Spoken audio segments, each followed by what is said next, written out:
Welcome friends, in this video I'm going to illustrate it with an experiment, the difference between linear and angular velocity, or speed as some people call it. So let's take a look. I'm going to do a simple experiment. I have here a piece of paper taped to the surface of the table. And I've got it that way for a purpose so that it doesn't shift when I do my experiment.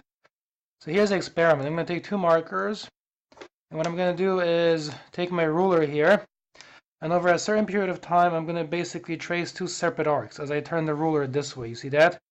And I'm doing it this way on purpose, so you can understand some fundamental concepts here. So let's take a look. What I'm going to do is, first of all, I'm going to set the clock. And that's important to understand because there's time involved, obviously, when you do these motions. So let me do that right now. I'm going to clear this. And what I want you to take away from this is that there's one and only one time involved as I do this motion, so keep a careful eye on that. I'm going to hit start on a timer. I'm going to wait until it's like an even time, and then I'm going to do the motion. So I'm going to begin at 10, for example, for 5 seconds more or less. So that took about 5 seconds according to this clock. Let me stop now. So the first thing to be observed is that there's a time involved. I'm going to call this delta t, which is the change in time. And that's equal to 5 seconds right here. You saw that. Then further beyond that, notice that I made two different arcs during this process. That's just as important to understand. Let's take a look. I'm going to turn these two arcs into a wedge. Roughly speaking, it doesn't have to be perfect, but more or less a wedge. And you'll see in a second why I'm doing this. So let me just do that right now. Make a wedge, just as shown here. And I'm going to call this A, I'm going to call this B right here. I'm going to call this A, and I'm going to call this B right here. Just like that. And notice, remember, that I traveled in this direction. And this process took 5 seconds. So, let's measure the length of AB. To do that, I'm going to take my ruler, which is flexible, and I'm going to basically shape it to fit that distance. I can measure it, and that's it. This side right here, for example, is scaled using centimeters, where I'm tracing with my marker, roughly speaking. So take a look at that. I'm going to do it as follows. When I shape this, it kind of basically, let's see here, equals 6 centimeters. So that length of arc is 6 centimeters, the way you see it here with the ruler. So this is 6 centimeters. And that took 5 seconds, right, to go from A to B along that arc. So I'm going to say it's 6 centimeters per 5 seconds. That's a speed, a linear speed on top of it. It is linear, meaning basically that it's like a distance divided by time.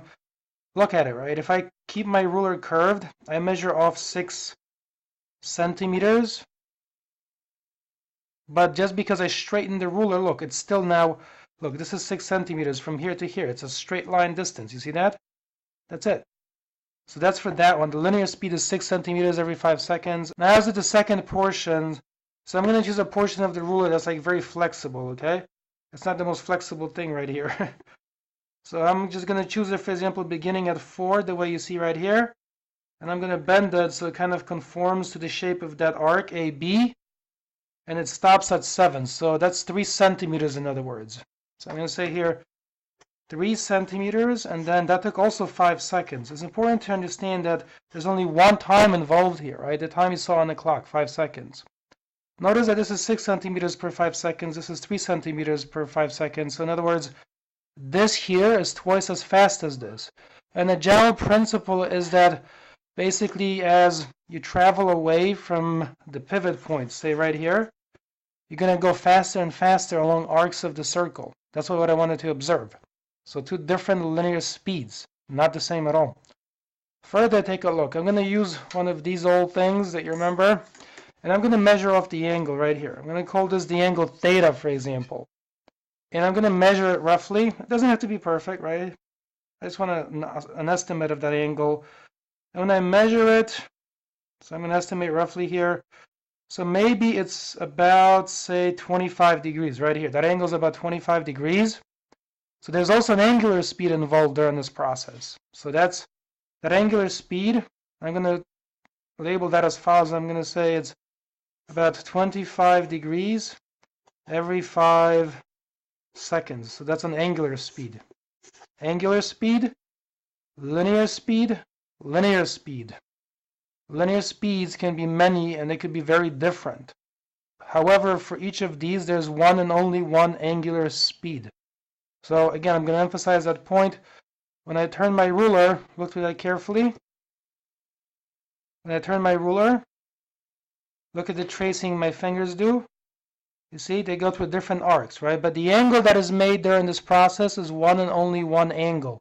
Therefore, there's one and only one angular speed. And in fact, you can imagine that if I measured it right here, that little arc near, for example, the pivot point, that's a tiny little arc. That could be like half a centimeter more or less. That could be very slow over here, right here. Whereas if I enlarge this up to here, think about that. That would be huge. You can even do it this way. Look, you can pretend. See that? Look. I'll show you. You can pretend. Right? That arc would be huge over there. Whereas this one here is small. So again, I'm going to approximate here. It's a little bit rough, but it gets the idea across. If I bend this into the shape, this is about 10 centimeters here. So this one here would be 10 centimeters every 5 seconds. And now this little baby one here, it's hard to approximate, but I will anyway. It looks roughly like it's half a centimeter. So I'm going to say this one here would be, do it again, 0.5 centimeters every 5 seconds. Right here, through that arc. But for all of them, there's one and only one angular speed, as you see. And that's it. I hope this has been helpful. Please leave a like if this has given you some insight into how nature actually behaves.